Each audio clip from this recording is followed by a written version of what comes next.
So, hey guys, welcome to Lumia's Imaginary Stories World. This is the part 11 and the last part of Nine-Tailed Wolf and Nine-Tailed Fox. तो चलिए हम story को start करते हैं। पिछले part में हमने देखा था कि वो दोनों देखते हैं कि वो जो पास्ट वाला आशियान एंड लैंसा था वो दोनों बहुत ज़्यादा प्यार से सोए हुए थे। एंड ऐसे ही कुछ वक्त बीतते हैं एंड वो दोनों देखते हैं कि वो दोनों बॉन्डेड है। मतलब यहाँ जो छे वो थे वेंचिंग वेनिंग एंड वो सब देखते हैं कि वो जो आशियान एंड लैंसा था वो दोनों बॉन्डेड थे। वो दोनों सोलमेट बन चुके थे, उनकी शादी नहीं हुई थी बट फिर भी वो मतलब वो डेस्टिनी एंड एवरीथिंग से वो सोलमेट थे। तो ये देख करके विंग एंड लैंसन को थोड़ी सी खुशी होती है क्योंकि वो उनकी तरह दिखते थे ना, इसी के लिए। तो बस क्या दोनों लोग थोड़ा सा खुश हो रहे थे एंड जेबोजुन शाओ बेंजिंग वेनिंग सब थोड़ा बहुत खुश थे। मतलब थोड़ा थोड़ा सब खुश हो रहे थे क्योंकि वो एक कपल की स्वीट मोमेंट्स देख सकते थे। एंड जो बगल में ये लोहा था देवो शैन का, वो ये लोहा शांति से विंग एंड नैजन के सर के ऊपर, ठीक बीच में सर के ऊपर ऐसा बोल ले तो वो भी सो रहा था। तो उसके बाद ना अचानक से कुछ धमाका सा होता है, बहुत ना उन लोग के दिल में ना सा थोड़ा सा डर बैठता है। तो उसके बाद विंग बोलता लैंजा, हाँ जो देख रहे थे वो दोनों, वो विंग एंड विवशान बोलता है लैंजा। तो उसके बाद वो लोग देखते हैं कुछ इंसान आए हैं एंड वो कुछ स्पेल्स का यूज़ कर रहे हैं। एंड जो आशियान और लैजा थे पास्ट वाले, वो दोनों बस सो रहे हैं शायद से क्योंकि उनका थोड़ा सा आँख लग गया था। एंड उसके बाद वो देखते हैं कि वो स्पेल्स का यूज़ कर रहे थे। विंग बहुत कोशिश करता है कि उठ जाओ, लैंजन भी कोशिश करता है उठ जाओ उठ जाओ, बट अफसोस उनकी आवाज़ उन तक नहीं पहुंच सकती थी।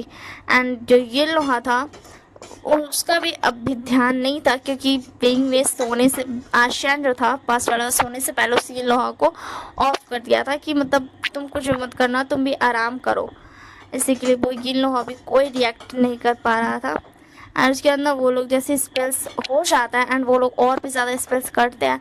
अचानक से आशियान की आँख खुलती खुलती वो बोलता लैंसा। तो लैंजन बोलता क्या हुआ आशियान, मुझे सोने दो ना, मुझे तुम्हारे पास सोने दो। तो उसके बाद ना लैंजन को फील होता है तो वो जल्दी से उठने की कोशिश करता बट वो नहीं उठ पा रहे थे। हाँ वो नहीं उठ पा रहे थे। तो उसके बाद ना आशियान थोड़ा बहुत उठ पा रहा था बट लैंजा तो उठ ही नहीं पा रहा था, जैसे कि वो पैरालाइज हो गया था। एंड वो आसपास देखते हैं, बोलते तुम सबको मैं चांद से मार दूंगा, तुमने क्या किया हमारे साथ। तो फिर उसके बाद ना आगे वाला जो एनिमीज था वो बोलते अब तुम नहीं बच सकते हो, हमने बहुत ज़्यादा मेहनत की है इस स्पेल्स में, समझे ना, हम तुम दोनों को चांद से मार देंगे और ये लोहा अब से मेरा होगा। तो उसके बाद ना विंग जल्दी से ये लोहा को टर्न ऑन करता है बट बहुत देर हो चुकी थी, ये लोहा भी कुछ नहीं कर सकता था क्योंकि उन लोगों ने ये लोहा पर भी स्पेल्स का यूज़ कर दिया था। एंड इधर विंग लैंजन शाओ शिशैन बेंचिंग वेनिंग सब बहुत ज़्यादा टेंस थे, वो कुछ करना चाहते थे बट वो कुछ नहीं कर सकते थे इस बारे में। एंड उसके बाद ना दिखाया जाता है पास की तरफ। तो उसके बाद ना विंग मतलब मैं तुम सबको मार दूंगा। एंड लैंडन उठने की कोशिश करता बट उसका बहुत ज़्यादा हालत ख़राब हो रहा था, वो ब्लड वॉमिट कर रहा था एंड विंग को भी थोड़ा सा ब्लड वॉमिटिंग हो जाता है, थोड़ा ही सा ही होता है बट लैंडन की हालत बहुत ख़राब थी। तो विंग समझ जाता है कि मेरे पास ये लोहा, मैं ये लोहा का हकदार हूँ, इसीलिए शायद ऐसा हो रहा है। इसीलिए विंग ये लोहा का दो टुकड़ा कर देता है एंड आधा ये लोहा लैंजन को उसका हकदार बना देता है। तो लैंजन भी थोड़ा उठ पाता है बट इस काम के लिए भी बहुत देर हो चुकी थी, उन पर उस कर्ज स्पेल का असर होना मतलब वो बहुत ज़्यादा हो चुका था एंड इसीलिए वो दोनों नहीं बच पाते एंड वो दोनों मर जाते हैं वहीं पर। हाँ मैं जानती हूँ ये बहुत ज़्यादा ही सैड थिंग है बट आशियान और लैंजा जो थे वो दोनों मर चुके थे उस वक्त। एंड ये देख करके बिंग का लैंजन की हालत बहुत ज़्यादा ख़राब हो जाती है। लैंजन खुद को किसी न किसी तरह संभाल लेता है बट विंग उसी वक्त वहाँ पे गिर जाता है। तो लैंजन बोलता विंग विंग उठ जाओ, ये एक इल्यूजन है विंग, ये पास्ट है, तुम ऐसा कैसे कर सकते हो। तो विंग बोलता पता है क्या लैंजन, मुझे ऐसा लग रहा है कि मेरी पास्ट है। तो लैंजन बोलता विंग मुझे भी ऐसा फील हो रहा है बट ऐसा नहीं हो सकता, मैं इस तरीके से तुमसे अलग हो गया, नहीं ऐसा नहीं हो सकता। और उसके बाद दो लोग देखते हैं ये लोहा की तरफ जो एनिमीज हाथ बढ़ाने की कोशिश कर रहे थे, अब जबकि ये लोहा का जो मालिक था वो मर चुका था। ये लोहा बहुत ज़्यादा अजीब रिएक्ट कर रहा था, ऐसा लग रहा था जैसे कि ये लोहा भी शॉक्ड हो गया है, वो ये मानना नहीं चाहता है कि उसका मालिक मर गया। एंड जो आधे आधे हिस्से थे एक लैंजन के आसपास घूम रहा था कि जैसे कि वो उसे उठाना चाहता हो, एंड आधा जो विवो शान का था वो विवो शान को उठाने की कोशिश कर रहा था, बट अफसोस वो दोनों नहीं उठ सकते थे, अब वो दोनों मर चुके थे।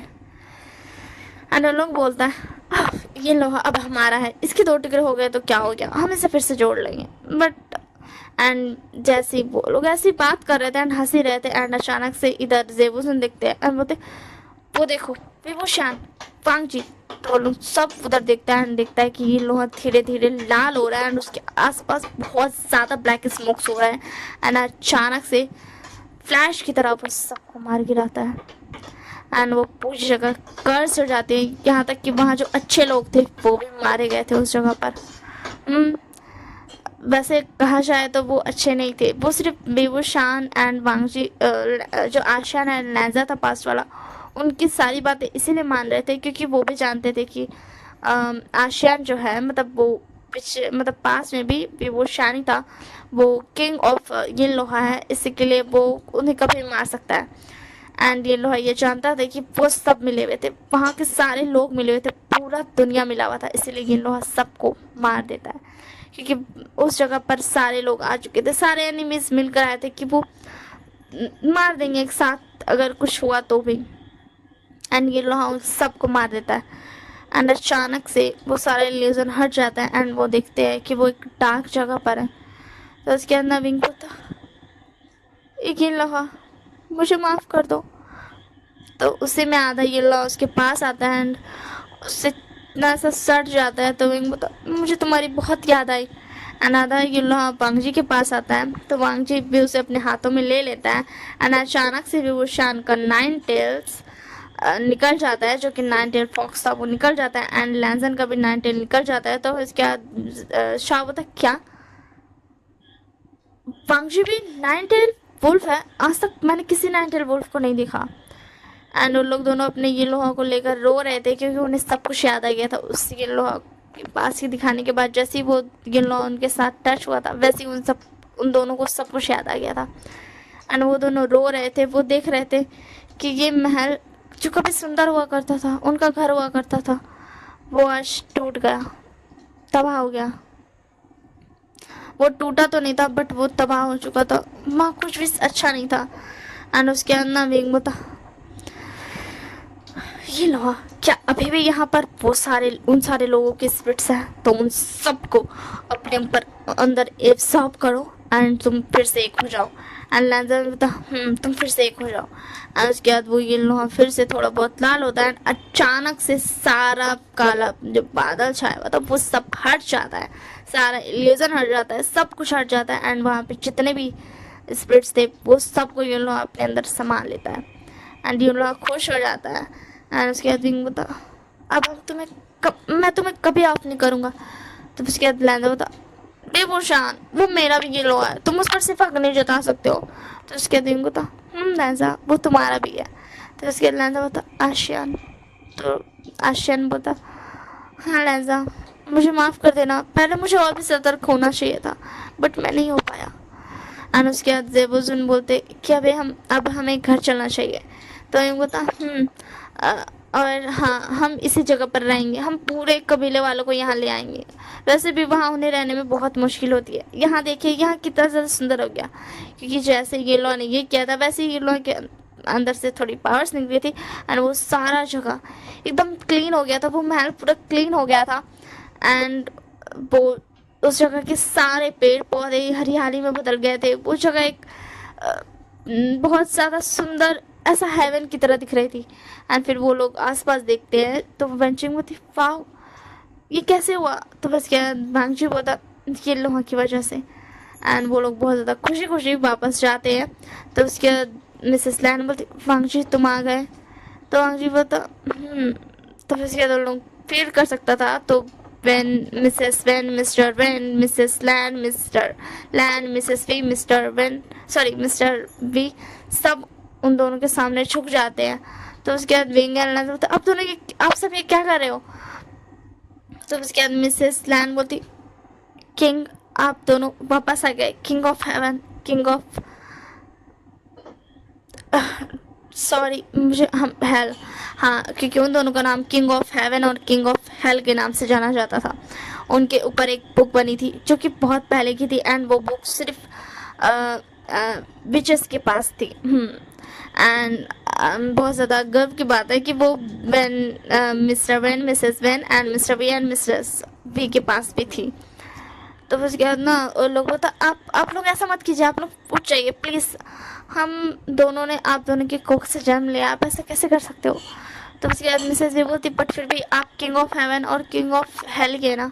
तो उसके बाद विंग बता, नहीं अब हम वो नहीं है, अब हम normally 9 tail wolf and 9 tail fox है, एंड हमारा जो ये प्यारा सी गिलो है वो सिर्फ हमारे साथ रहेगा, हमें फिर से किंग ऑफ हेवन और हेल नहीं बनना।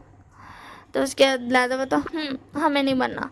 एंड फिर उसके बाद वो लोग थोड़ा अच्छे अच्छे से रहने लगते, फिर उन लोग सब कुछ बताता है एंड बातचीत करता है, and Mrs Wayne and mister when बहुत ज़्यादा खुश होते हैं क्योंकि जो वेनिंग था वो ठीक हो चुका था। वो बहुत ज़्यादा खुश होते हैं, वो उसे गला लगाते हैं, उससे बातें करते हैं, एंड उसके बाद दोनों अनाउंस करता है कि हम दोनों शादी करने वाले हैं एंड अब आप सबको हमारे साथ वहाँ रहना होगा। वो एक हेवन जैसी जगह है, सच में बहुत ज़्यादा अच्छा लगे आप लोगों को वहाँ रहने में। एंड उसके बाद वो लोग हाँ कर देते हैं, एंड वहाँ पर जो कुछ कबीले थे छोटे छोटे जिनके साथ वो रह रहे थे, मतलब वो छोटे छोटे कबीले थे, वी क्लैन एंड लैन कबीला, वो सब भी छोटा था, बीच में तो सिर्फ Wayne, Mrs Wayne, mister Wayne, वेंचिंग एंड वेनिंग ही थे। तो वो सब डिसाइड करते कि हाँ हम चलेंगे। एंड उसके बाद ना शाह होता, तो विंग मैं अब चलता हूँ, ठीक है ना, मुझे अपने अल्फा के साथ अब घर भी जाना है ना, अंकल लैन मेरा वेट कर रहे होंगे। तो उसके बाद विंग होता, ठीक है शाह, मुझे तुम्हारी बहुत याद आएगी। एंड शैन भी वांग जी को बाय बाय बोल करके फिर वो लोग चले जाता है। वो लोग बोलते हैं कि रुक जाओ हमारी शादी देख कर जाना, बट वो लोग बोलते हैं नहीं, हम अंकल लैन के साथ, पूरे लैन क्लैन के साथ आएंगे, ठीक है ना, तब तो तुम खुश रहोगे ना।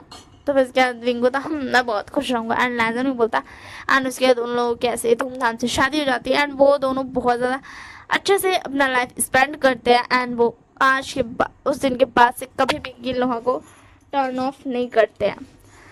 एंड गिल लोहा को भी अब कोई भी ज़रूरत नहीं था ब्लैक स्पिरिट्स की ब्लैक पावर्स को छीनने का, वो ऐसे ही जी सकता था क्योंकि उसके अंदर इतनी ज़्यादा मतलब कैपेसिटी हो चुकी थी, एंड वो खुद नहीं चाहता था ये सब। एंड उसके बाद वो लोग ऐसे ही खुशी खुशी ज़िंदगी जीते हैं। तो बस यहीं तक थी स्टोरी। मुझे कमेंट में बताना कि ये स्टोरी आपको कैसी लगी, 9 tail wolf and 9 tail fox वाली। आई होप सो आप सबको बहुत ज़्यादा पसंद आई होगी। तो चलो bye bye and take care. बस मैं बता दूँ, मैं ऐसे एक ही दिन में रिकॉर्ड कर रही हूँ, बट मैं इसे ना ऐसा एक दिन बीच करके 2 दिन बीच करके अपलोड करूँगी, तो सारे एपिसोड्स रिकॉर्ड हो चुके हैं, ठीक है ना। मतलब ऑब्वियसली बात है, मैं लास्ट पार्ट में बता रही हूँ, मुझे तो फर्स्ट पार्ट में बताना चाहिए था, बट मतलब जो मैंने क्या 7th पार्ट रिकॉर्ड किया था मैंने उसमें बताना चाहिए था, बट मुझे नहीं पता था कि मैं पूरा रिकॉर्ड कर पाऊँगी या नहीं। बट फिर मैंने मुझे सोचा कि मुझे पूरा रिकॉर्ड कर लेना चाहिए, तो मैंने पूरा रिकॉर्ड कर लिया। तो मैं इसे एक दिन बीच करके 2 दिन बीच करके इस पूरी स्टोरी को अपलोड कर दूँगी। आई होप सो आप सबको ये अच्छा लगा होगा, and bye bye and take care.